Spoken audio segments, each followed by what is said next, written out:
So much for them being here.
Bye-bye cops, unless she adds it.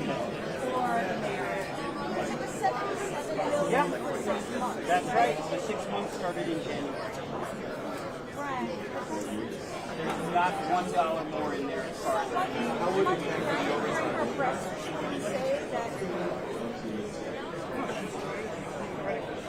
Already promised.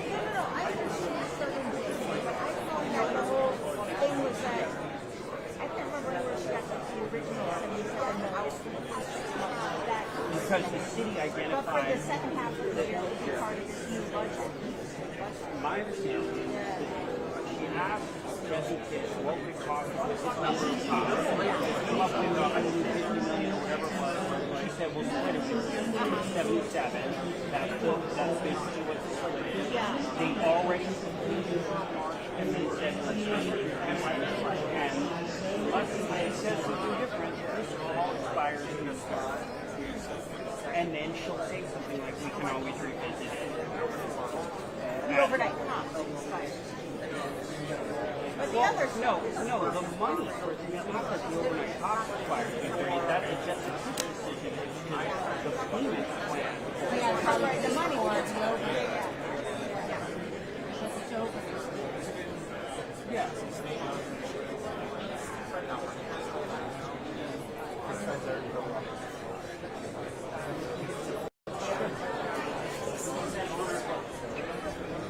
It's not on and it's not close.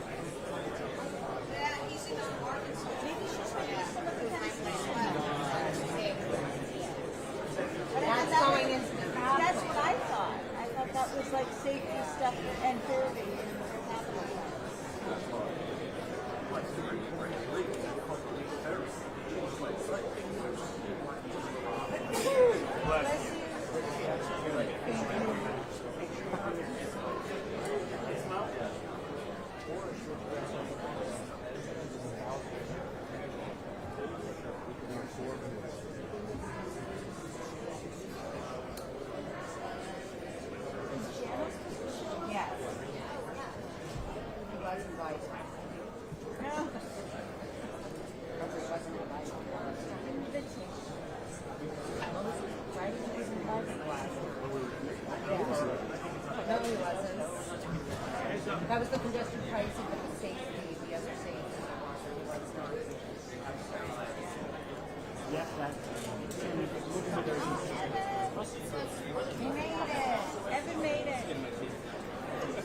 up, everybody? What's up?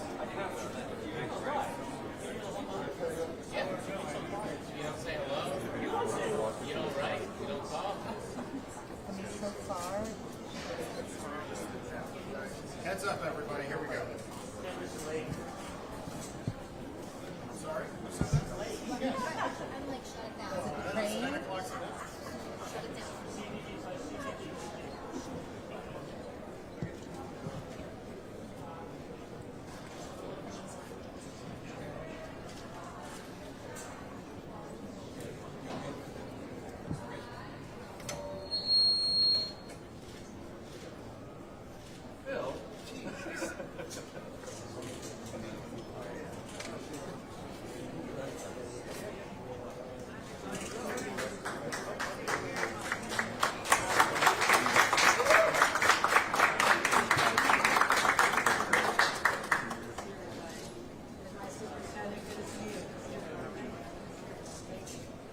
I feel a lot safer. It's great to see all of you, and you're really making a profound difference here. Always happy to be back riding our subway system. Nothing like it in the world. I want to thank Channel Lieber for leading an organization that has been down and out, and now it's back. And I'm so proud to say that we've achieved so much together over my last 3.5 years to empower the MTA to head on a path that they know is sustainable and delivers the highest quality service to the people we care the most about, and those are our commuters. So let's give a round of applause to Channel Lieber here today. Michael Kapner, our Chief of Security, thank you, Michael, for finding every possible way you can to protect our commuters, our riders, our visitors. Superintendent Stephen James, thank you for responding whenever I need you. You've been asked to do the extraordinary, whether it's helping with gun interdiction on the streets to calming down prison strikes and right here in our subways. So I thank you and all the members of our state police team for the extraordinary work you do every day. Brigadier General Isabel Smith, the Director of Joint Staff and Commander of the National Guard. I want to thank the National Guard for their presence here, making people feel calmer and safer. And I've heard that from moms who literally come up to me and say, I feel a lot better having my child go to the subway when I see more people in uniform, and you help make that happen. So let's hear it for our National Guard and our MTA police, our state police, and to everyone who cares so deeply about the success of the subway system. It may be overstated, but this is the beating heart of this city. This is what sets us apart from all others. Getting people anywhere they want to go within minutes. It's extraordinary. And every day underneath these towering skyscrapers and our busy streets, millions of people from every walk of life come together. They head off to work, they head off to school, they visit families and friends, they go to doctor's appointments, and they experience all the wonder that the city has to offer.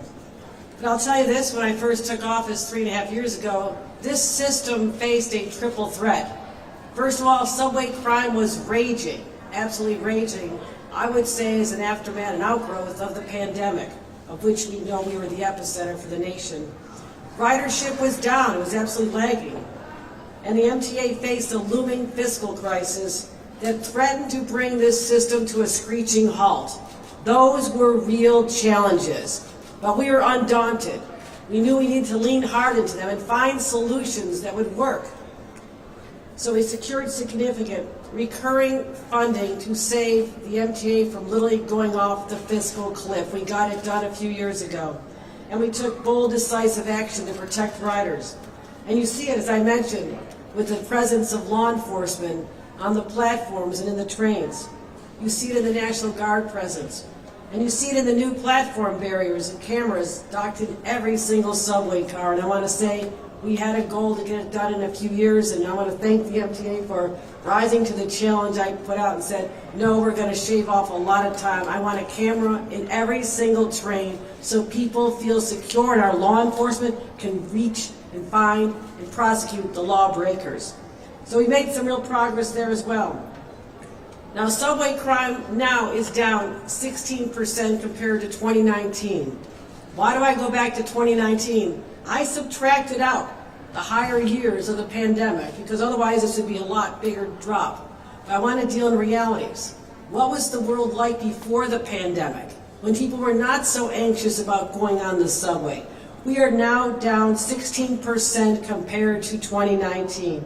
And just from last year, when we already started seeing dramatic downward trends, we're still 11% lower than last year at this time. So ridership continues to rise, ticking up 7% year over year. But I'll say this, I more than anyone know there's still more work to do. Just last week, a man was stabbed to death on the 5 train, right in the middle of rush hour. A galling attack that shocked so many riders. That's proof. That's proof we still have more work to do. I acknowledge that. And in January, I came here and I outlined a plan to ramp up our efforts. I vow to fund the state funding for the first time in history, not just MTA police, not just state police, but funding the MTA, picking up the cost of the MTA. So there's two NYPD police officers on every overnight train. When you see the police officers, NYPD on those overnight trains starting at 9 o'clock at night till 6 a.m., that is the New York State taxpayers working hard to make sure that this lifeline of our economic heartbeat is still viable and thriving. So we did that. We also vowed to make more security upgrades.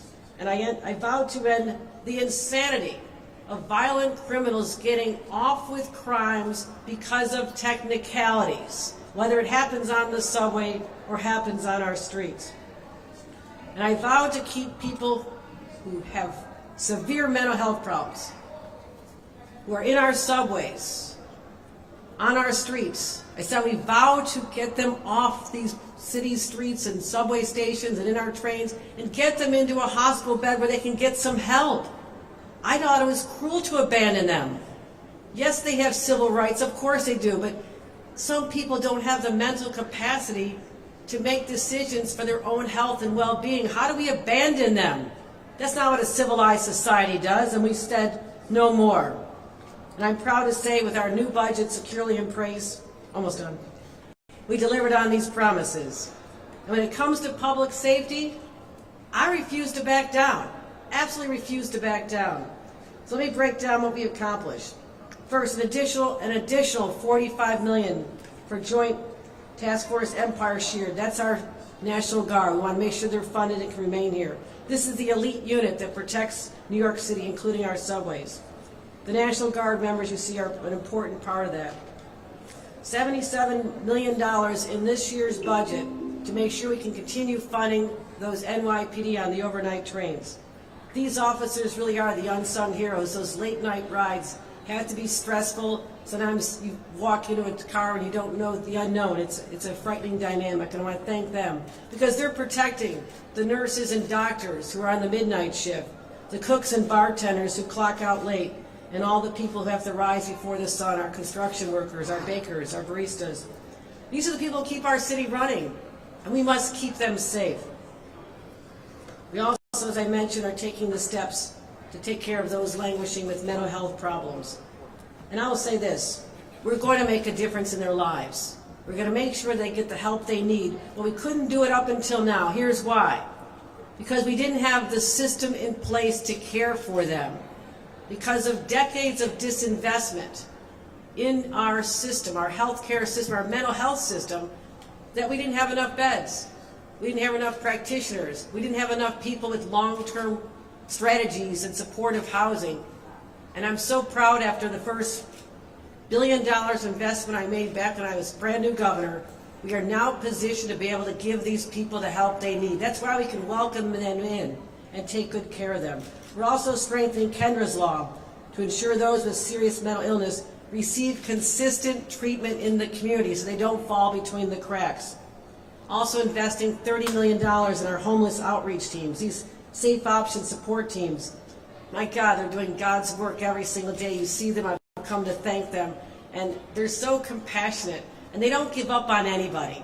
They believe that everybody has value, and they want to help them achieve their full potential despite how hard life has been for them. These are compassionate public servants who've helped over 1,000 New Yorkers escape lives on the street and find, get this, permanent housing. 1,000 people who are long-term chronically homeless right here now have a home to call and making sure it's a safe place for them to rest their heads at night. Because you know what? It's not just about public safety for all of us. It's about human dignity and giving people what they deserve. As I mentioned, we reformed our criminal justice laws because while a lot of people aren't quite sure what discovery laws are, and that's okay, what happens under changes that were made back in 2019, I will say this, and I've said this from the beginning, there were many changes that were necessary. The system was absolutely skewed against the defendants, and that was unfair. We also know that the pendulum has swung way too far, and now the defense lawyers are able to lie in wait, literally the night before a case is supposed to be presented, and raise objections that a judge must say based on the law, you must have this case dismissed now because the clock has run out. Or if there's minor technicalities, and the cases are legendary, you hear the reasons that cases are thrown out, whether it's a crime in the subway or domestic violence incidents. You want to make sure that people do not escape because of a senseless loophole that we have now fixed. That's how you start making people safer. That's how you hold people accountable. And if you wear a mask to hide your identity while you're committing a crime, you'll face an additional charge. That's important because we've seen in the subway people masking themselves, trying to evade the cameras that we put in place. But if you're hiding under a mask, how are our police supposed to identify you and make sure you don't hurt somebody else the next day? This is another force for ensuring that we have public safety. But also, here's the music to Jano's ears. We are fully funding the $68 billion capital plan.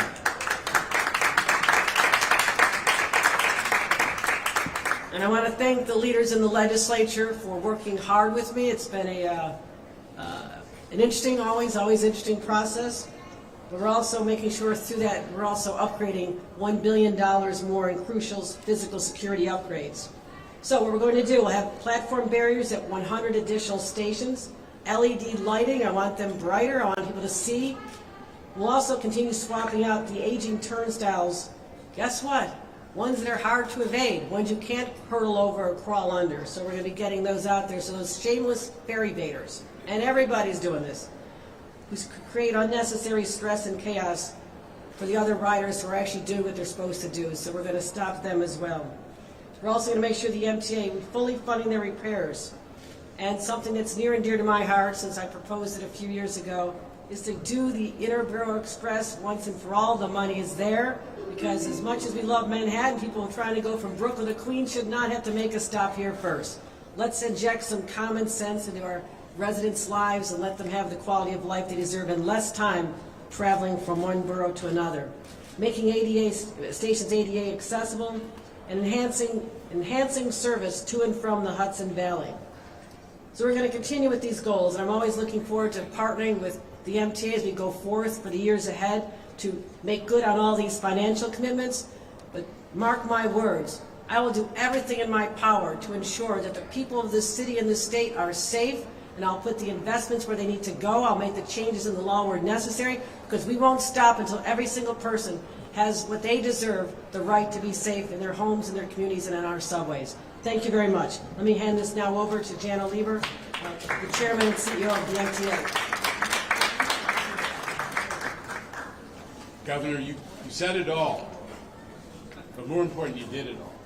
You did it all for 6 million people who depend on this MTA system to get to work, to get to school, to get to health care every day. More people than the national aviation system carries every day by a lot. And you've changed their lives in terms of the transportation piece, but as we're here to talk about today, you've altered the safety equation and their confidence of safety in the system, we hope will follow. We know we have a long way to go, you said it right, but as the numbers change and as the experience changes, people's minds and hearts, we hope, will follow, and that sense of safety that is so important to be able to really take advantage of New York needs to be restored. Let me just say, the MTA has been excited and hugely supportive of what you've done in, perhaps the most high-profile and controversial issue, which is the discovery law changes. We have people who are, as you say, recidivists, who commit crimes in the MTA system, and they do harm to our workers and to our riders, and they're back again and again. And part of that is the technicalities of the discovery law. We all know it, which is why you were joined by the DAs in saying we got to change this law. And now we're doing it, and we are thrilled to support you in that area. Your commitment to deploying police officers on the overnights. Every rider, we do surveys all the time at the MTA. They're not polls, they're actual rider surveys. And what every demographic, every income level, every neighborhood, every rider group tells us is, I want to see more cops. And you know when they want to see more cops? Especially on the overnight, when there are a little fewer people there and they feel a little more at risk. And lo and behold, we are seeing surges in ridership, and part of that is attributable to the increased sense of safety that your investment in police presence, which is especially dramatic on the overnight when you see a cop on the train. And we're seeing ridership up this year, 8% this year. Now, some people want to ascribe that all to congestion pricing, but if you look at the numbers, there are 130,000 people who are driving. If we're getting a slice of those folks onto subways and bus and commuter rail, that's great.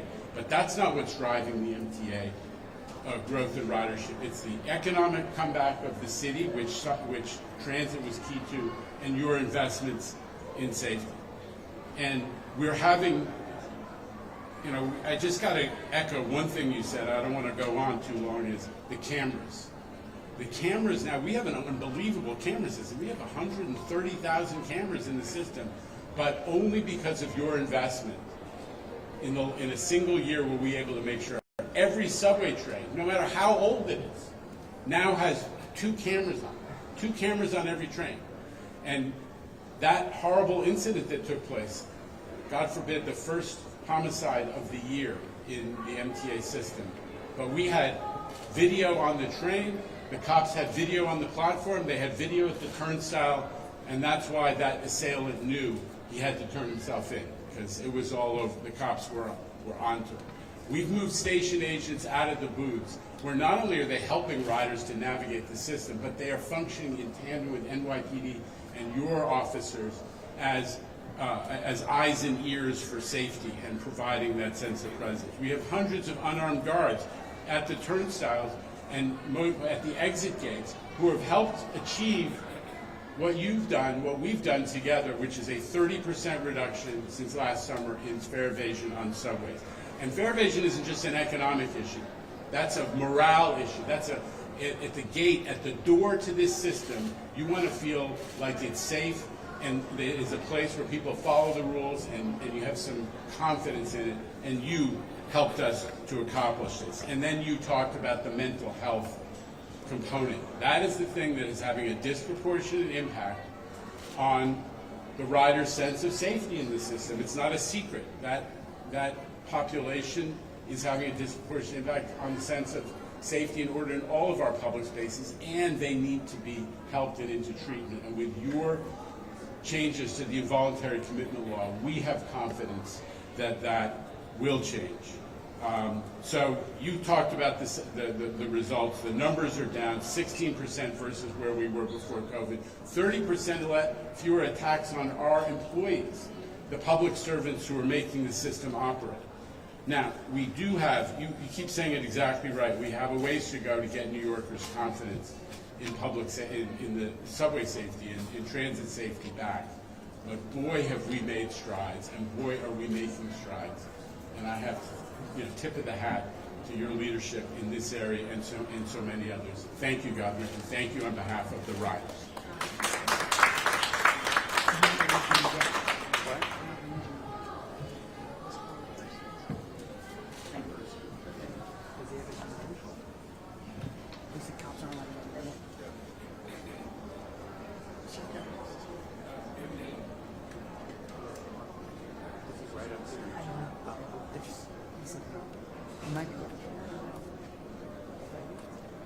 I think I see him right there.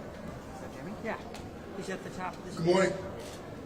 You heard a lot about the cameras. You're going to hear a little more from me also in my remarks.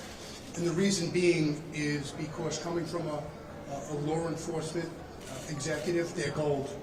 And they pay dividends every day. And law enforcement relies upon them. But good morning and welcome to Grand Central Station, where every day countless New Yorkers and visitors pass through here on the way to work, the way to school, and on the way to see all that this city has to offer. Mass transit is the lifeblood of New York City, and this administration, under Governor Hochul's leadership, has been clear from day one that the safety of New Yorkers, especially our commuters, remains our top priority. In my former role leading the men and women of the NYPD's Transit Bureau, I had the unique privilege, a front row seat if you will, to see firsthand the efforts and the commitment between Albany and City Hall towards a safe mass transit system.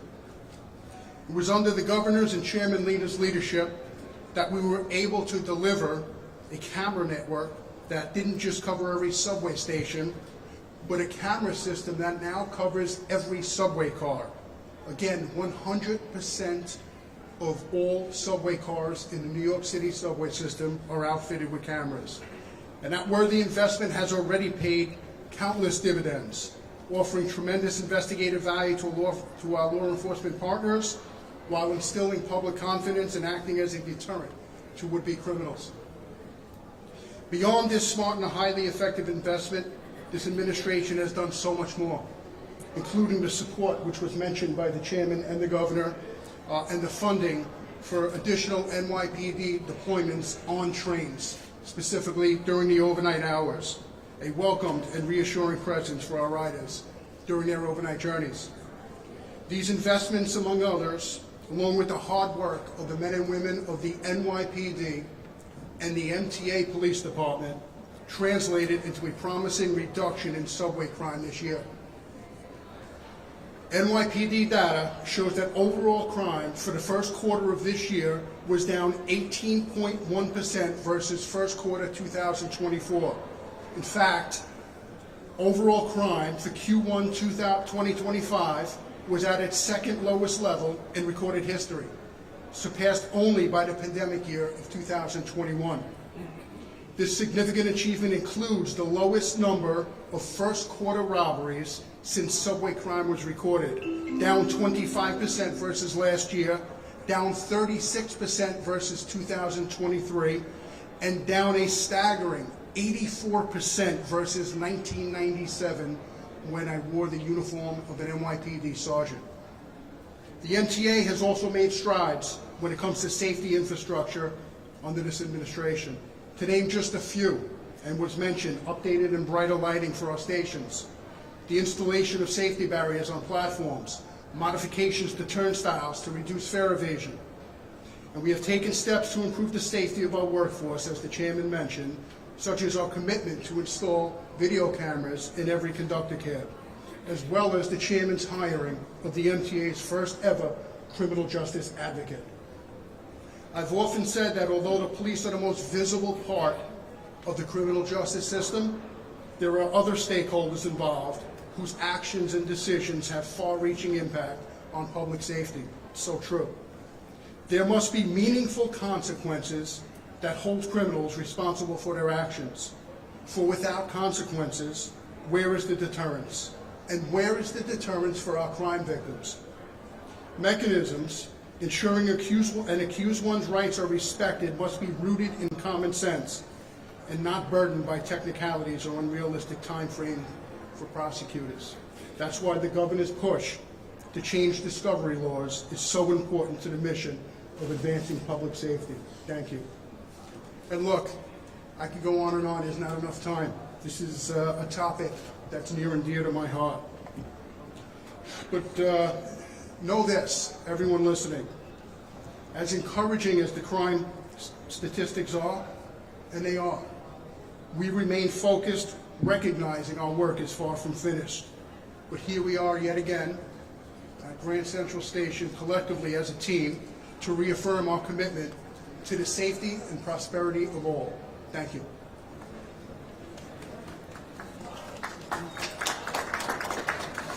All right, questions. We're tight on time here. We're going to have one for those we can get to. Let's go to Marcia Kramer, CBS 2. Marcia. This is a question for both the governor and Jano, and it has to do with congestion pricing. As you know, the Federal Transportation Secretary has said that if the cameras aren't turned off by May 21st, he's going to cut funds to transportation for New York and for the MTA. What plans are you making about the contingency if he actually follows through with his threats? Let me address this in a couple of ways, and I'll let Jano wrap up. I don't know why, with all the responsibilities that the Secretary of Transportation has, including preventing plane and helicopter crashes, that's under his jurisdiction, that they're so focused on a locality's decision, a city and a state that want to control their own traffic. I mean, they talk about states' rights. This is our right to make decisions on how we want to manage the flow of traffic, but also execute on our priorities, which is reduce congestion in a city that is critically important to the economic health, not just of New York, but the nation. And it's working. So as more time goes on, we are able to show them more data that counters their initial perceptions that this is a place of lawlessness, that crime is out of control, that the cost is stifling development and hurting everybody. Their perception is wrong, so we're going to continue trying our very best to open their eyes to the reality that congestion pricing is working. Traffic is down, congestion is down, and revenues are up. And the cameras are staying on. I've said it month after month after month, and I'll say it till I'm blue in the face. Come sit with us, look at the data, see how impactful this has been, probably beyond anyone's wildest expectations. I was walking the streets of New York again yesterday, and another woman came up to me and she says, I thought I was going to hate congestion pricing, but I actually like it now. I think that's the view of a lot of people, even people coming in from New Jersey, who had a lot of hair on fire moments over this and making us spend money in court that we all won rather handily. And now they're telling me my ride is 15 minutes shorter, it's 20 minutes shorter, it's 30 minutes shorter. More people are coming in from the suburbs to go to Broadway and the restaurants because it's not such a hassle. The cab drivers and Uber drivers who are deathly afraid of this said, wait a minute, I'm actually making more money because lack of traffic means that I can get around faster and get more fares. So what I'm going to do, and be as patient as I can, is to continue to show the data, explain to them why this is working, and why they should really focus on other priorities that I would think that the United States Secretary of Transportation ought to be worrying about. And the governor said it all. All I would add is, Marcia, we're confident that as a legal matter, they can't use coercive measures to resolve something that's in front of the courts. So let's let it be resolved by the courts. We're confident we're going to continue to win. As I say, we won in every court east of the Mississippi, and let's let it be resolved that way rather than them trying to coerce something with threats about money and otherwise. They can't do that, and we're sure that the courts will back us up on that. All right, no, we got to move on. Next question is Stephanos Chen down there. We're going to win in court. We're going to win in court. The New York Times. Hi, Governor Hochul and Jano. Thank you for this. The question, Governor Hochul, is with the, sorry, not here. The plan is fully funded, but there is a question of the $3 billion that the MTA is expected to put together through savings. There are a few options for that, but have you discussed with the MTA where that likely is to come from? Is part one. And quickly, the second question is, in your address, you mentioned also that there's a potential to put mental health facilities in the subway and underground. Could you just elaborate on whether that is something you're going to pursue? Right. On the first question, we're not saying find $3 billion in savings. It turns out that $150 million in savings can be bonded and leveraged for $3 billion more in improvements. And I am very confident, under Jano Lieber's leadership, as we've had to do before, tighten the belts, find efficiency, and we're going to continue seeing more revenues come in as our fare evasion strategies are unfolded and in every station. So those are the areas where we feel confident they'll be able to do this as they've done before. It's a shared sacrifice. Everybody has to give here because the alternative is unfathomable, not to have a fully functioning, funded, efficient system to carry 6 million people a day. It's just not an option. Second part of the question? The question of whether or not you support putting mental health facilities No. These were just little welcome centers, as we have people who have been here for many, many years. In order to persuade them to leave, and these are not the ones that we covered under our new law. Our new law is different. It covers people who already covered people who are in risk of doing harm to themselves or others. Automatically, they can be taken to a hospital and evaluated.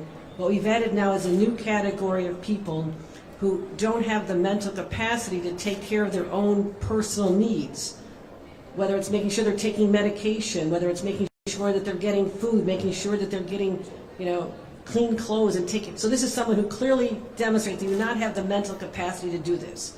So this is a smaller subset. There are others that we want to have communications with, and it's all about relationship building. And I've seen this in person. That's how we got 1,000 people, and some of them have been living on the streets for 5, 6, 7 years. They had to develop a relationship, so we're going to put in some welcome centers, let people have a place to go to, get warmed up, take care of them, and then be persuasive and say, now, we have a better option for you.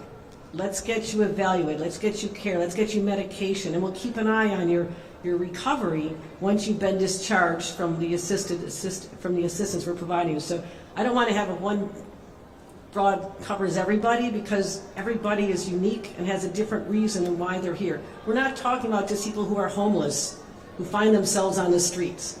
We're not talking about someone who just doesn't wash their clothes. I want to make sure that people know we're talking about people who do not have the mental capacity to take care of themselves. But we also know that many of them are here. We want to be able to greet them where they are and manage this and get them to move on. Those facilities would be in the In you know exactly where they're going to be, Janet? Okay.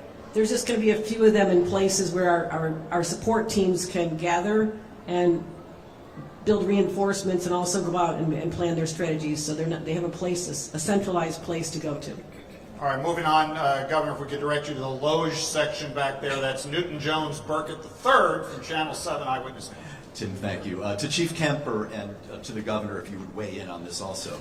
As I recall, felony assaults have remained stubbornly high. I'm wondering where you are with respect to felony assaults. And as I recall, the victims of felony assaults have been police officers and transit workers largely. So where are we on those numbers, and how are you addressing that category in particular? I just say that you're absolutely right, Newt, that the growth in felony assaults, which we've brought down, we've actually we've pushed that back. It was growing at a much faster rate. A lot of it is attributable. We just got to be honest. We're doing more enforcement. The NYPD is doing more enforcement, and there are more interactions that result in somebody who got stopped for fare evasion, for example, whacking a cop, or even worse. That is a big driver of what we're doing, and we want to protect our transit workers, and assaults on transit workers are down 30%.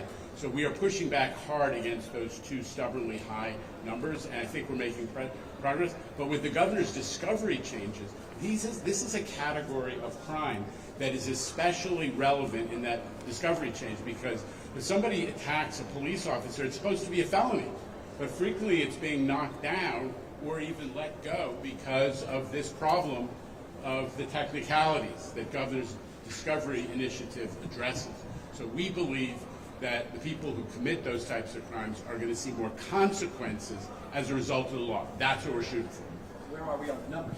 All right, let's move on. I just want to say on that, we don't want anyone to harm our police officers, our law enforcement. They put themselves at risk every single day. And also our transit workers, conductors who've been assaulted. We know the stories.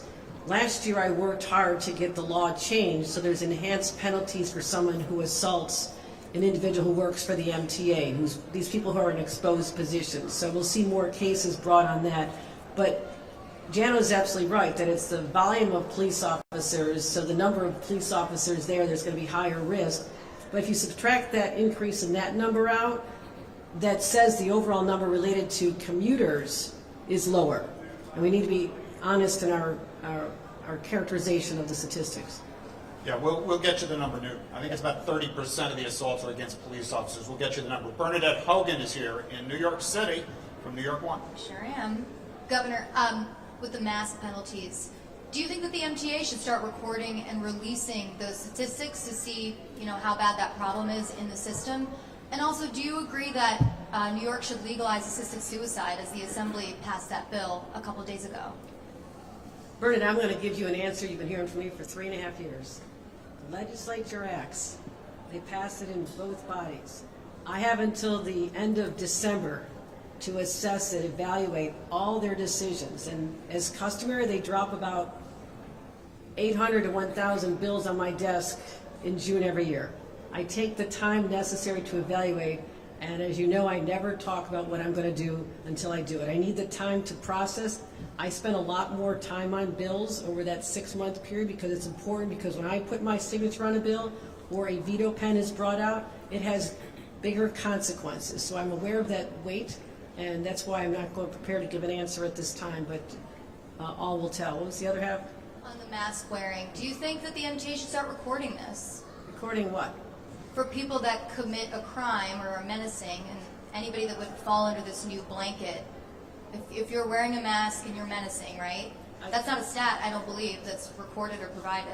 Oh, you're talking about calculating? So you'll see the underlying crime has to be committed, and these are people that are, this is an enhancement to an underlying crime. So those crime statistics will be calculated, and then we'll see the results of whether or not there's an enhancement brought by the DAs. The DAs would make the determination on whether or not it fits the law. So we're not going to see that figure. We're not going to say, hey, this is how bad it's been in the system. Jano, do you want to add that statistic to your numbers? I think we'll certainly make it available. It's part of the it will be part of a charge that the DAs will determine based on evidence that somebody wore a mask. Rather than, it's not a separate act. It's part of the felony crime or the misdemeanor crime. Okay, and I just want to be clear, this is for a person wearing a mask, covering or otherwise obscures their face completely or partially for no legitimate purpose with the intent to prevent their identification or apprehension in the arrest of such a crime. So we can talk about how we want to characterize that going forward. All right, next up, right next door, Rye Rivard is from Politico. Rye. Governor, you talked about the population you're focused on with involuntary commitment, but could you talk a little bit more in detail about how that will work? Yes, we're going to make sure that there's training, and I work with the legislature to make sure that we have, whenever possible, that the determination is made by a mental health professional or a healthcare professional. Now, in the city of New York, that is often customary because when you think about an incident, the NYPD will more likely than not be calling an ambulance, EMT, to come, and they will be able to help make that assessment. That's not the practice across the state in smaller communities where it's volunteer firefighters, volunteer EMT, but in a city like New York, the expectation is, I think our law says, whenever practicable, which is customary here, that it's not just law enforcement making the determination, it is also a healthcare professional. Then that person will be transported to a hospital, and you need not one but 2 healthcare professionals to make the determination that this person would benefit from time in the hospital to get the diagnosis and the treatment plan, and that's what we're hoping for. But there's a lot of give and take with the legislature to make sure that there are no abuses of people's rights. We're very sensitive to that. But also, I think we have a right to take care of people and an obligation to take care of people. That is our responsibility. And the other people who are also sometimes victims of assaults by someone who's in the throes of a mental health episode who can't control their behavior, they shouldn't be victimized either. So I think this is a strategy that's going to result in healthier New Yorkers, more people getting the care they need from a compassionate system, but ultimately making our streets and subways safer as well. All right, we got time for a couple more. Juliet Papa there, 10-10 wins on 92.3. Juliet. Very good, thank you. So just to follow up on that, these welcome centers, are they including beds? Like Yeah, okay. So This is is- that this is- just for like a 24 hours? It's an intake, it's a conversation you can have with someone and talk to them about services that are available to them and how to get them the help they need. Just to take them out of the mainstream, so you don't have to have this conversation with thousands of commuters around, dial down the stress of it for everybody and have it in a place where you can have more positive outcomes. And also, will you be adding more mental health teams to the system? Yes, we are. Yes, we are. That's part of the strategy. We're working on the numbers right now. All right, let's go to Evan Simcoe Bednarski right there in the center from the New York Yeah, we've already Daily quadrupled News. the number of teams, which is how we got from, and I was tracking the numbers like a hawk. First time we announced this, a couple of hundred people, we got 500 people. We hit 1,000 people that were long-term homeless in our subways. They're in a far better place right now, and I feel good about that. Good morning, Governor. Good morning. Happy May Day. Quick Yes, it question is. for you. The Chief Kemper has said, and said today, and has said before that crime on the subway, major crimes on the subway, are, depending on how you count the pandemic, potentially at the lowest level in about 15 years. Meanwhile, you have a regime in Washington that seems to be cherry-picking stats, specifically felony assaults and others, and creating the sense that there's a perception that the subway is a wild place. You yourself have mentioned before that this is as much about perception as it is about the stats. All due respect to the Guard, how does putting soldiers who don't have police powers downplay the idea that this is a wild place? Oh, I don't think that's the perception. I think it shows that we're taking people's safety very seriously. That I will leave no stone unturned. Every power that I have vested in me as the governor of New York, and that includes the ability to deploy the National Guard for a presence that I think has been calming. I think it's driving people's views, and you do all these customer surveys. People are feeling better than they had been before. And so to everyone who, there were plenty who criticized putting the National Guard in, but also, our enhancement of having police officers on every train. I think, other than the law-breaking part of our population, they feel good about that. And that's from people, anecdotally. I don't like to say anecdotes because the press always says, let's go find that one person. I can't find that lady from the street yesterday, but I did get phone calls from people immediately afterward. People saying, I feel a lot better about my mom using the subway. It's a psychological change in how people feel when they see someone in a uniform.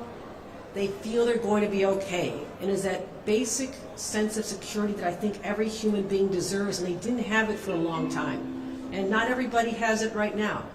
But I'm going to keep pursuing that objective. All right, we're going to Andrew Siff from WNBC with the great Justin Lau behind the camera today. Quick point and then the question. The quick point is this funding only goes through June. Is that correct? Do you have the 77 million is this year's budget, so it goes through June 30th? Is that correct? We used money from last year's budget to cover the first half of the year. We'll continue to find the money. We had 77 million last year I had to take out of extraordinary unbudgeted. I said this time we're going to put it in the budget, but I think it's working. When I put money in for a program and I say it's working, I'll put it in. If I put money in a program and it's not working, I'm not wasting taxpayer dollars. Got it. So I wanted to share with you a message I got from a rider. This is someone who took the 6, transferred to the F. I was typing a letter for work. A homeless guy came into the car, was aggressively asking for money, which no one was offering to him.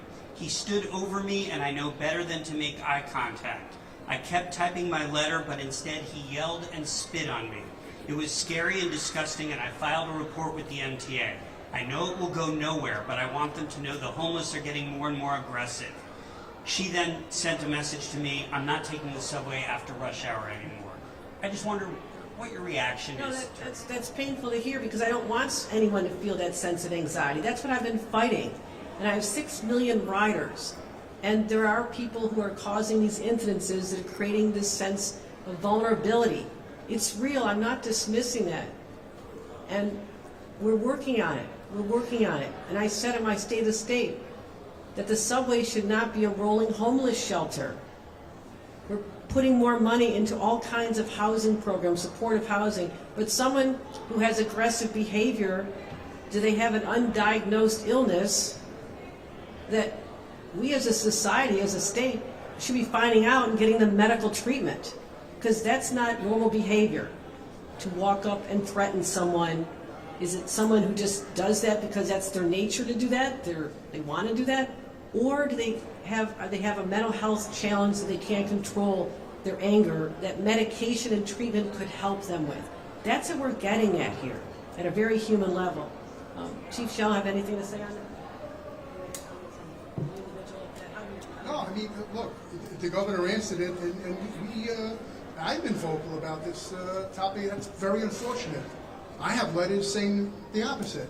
Doesn't negate the message you got. You know, I have people telling me, what are people talking about? The subway system is amazing. You know, an incident like that is unfortunate, and we're working hard, and we have made progress on reducing those type of incidents. And I spoke about this in nauseam, and we're gonna get even better with the funding and with the improvements that the governor and the chairman just spoke about. All right, Sam Liebman from New And York One. you just heard from the voice of God. Passenger safety is important to us. That's the voice of God. Hey, Sam, right behind you. Thank you.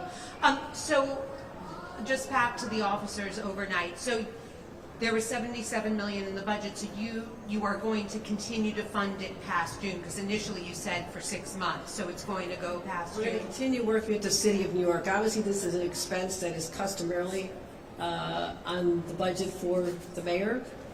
They needed help. We said that this is an area where we think it needs to happen. We will provide the funding. The mayor of New York is doing his budgeting right now, so this is something we collaborate on. But my goal is to make sure that we keep the subway safe. This system is working. The crime is down on the overnights, which is where people are most vulnerable because there's fewer people on the trains, and these are people that are, again, they might be ending a night shift after being a nurse all day long. They're exhausted. They're not paying attention, and this is their only way of getting around. So those are the people whose voices I hear in my head, and I want to take care of them. So I'll continue that funding and making sure that we have the resources, whether it's through the city or the state or combined.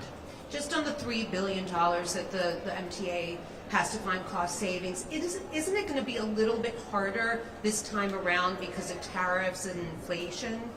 Will they have to bond that? No, I don't think they're going to find $3 billion in savings in their operations. It is absolutely going to, this is part of the bonding strategy. When you look at how you're going to achieve $68 billion in a 5-year capital plan, bonding is critically important for that. But also, for our purposes,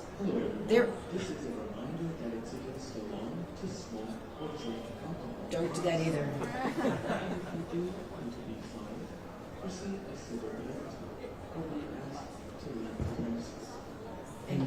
Thanks, God. So, we have something like $10 billion of rolling stock. Now, what is happening because of tariffs? A lot of that's made in the North Country. It's an economic engine for the people in the north part of our state, the northern part of our state. If the costs go up, how does our $10 billion? It may get us fewer trains. I mean, this is part of the collateral damage that we're only starting to calculate now as a result of the Trump tariff taxes. That's all it is. So everything that the state touches, everything that the MTA touches, it is going to be more expensive for these manufacturers in our state to give us the rolling stock that we need to replace the antiquated trains that we have now. So these are some of the unpredictable measures, but we have to make sure we get the $68 billion done, $150 million in savings. A lot, I think, can come from savings in fare evasion with our new technology, which I'm using money to make sure happens. That's part of the strategy, but it's an enormous budget without a doubt. But this is what happens when, for decades, no governor had the guts to say, we're going to do this, because it is a huge undertaking. And I'm always willing to take the tough decisions. It's been the hallmark of my career, to say, enough is enough. We have to invest the money now, because otherwise the costs will be dramatically higher, or we could have this system crippled and the summer of hell still gives all of us nightmares, right? We're not going back to that time. All right, thanks everybody. Thank you so much. Thank you. how to All right, get cameras, let's Hold move. on. I've got my camera guy here. So Cameras, let's move to the front, please. Because of tariffs and inflation. You can leave your sticks.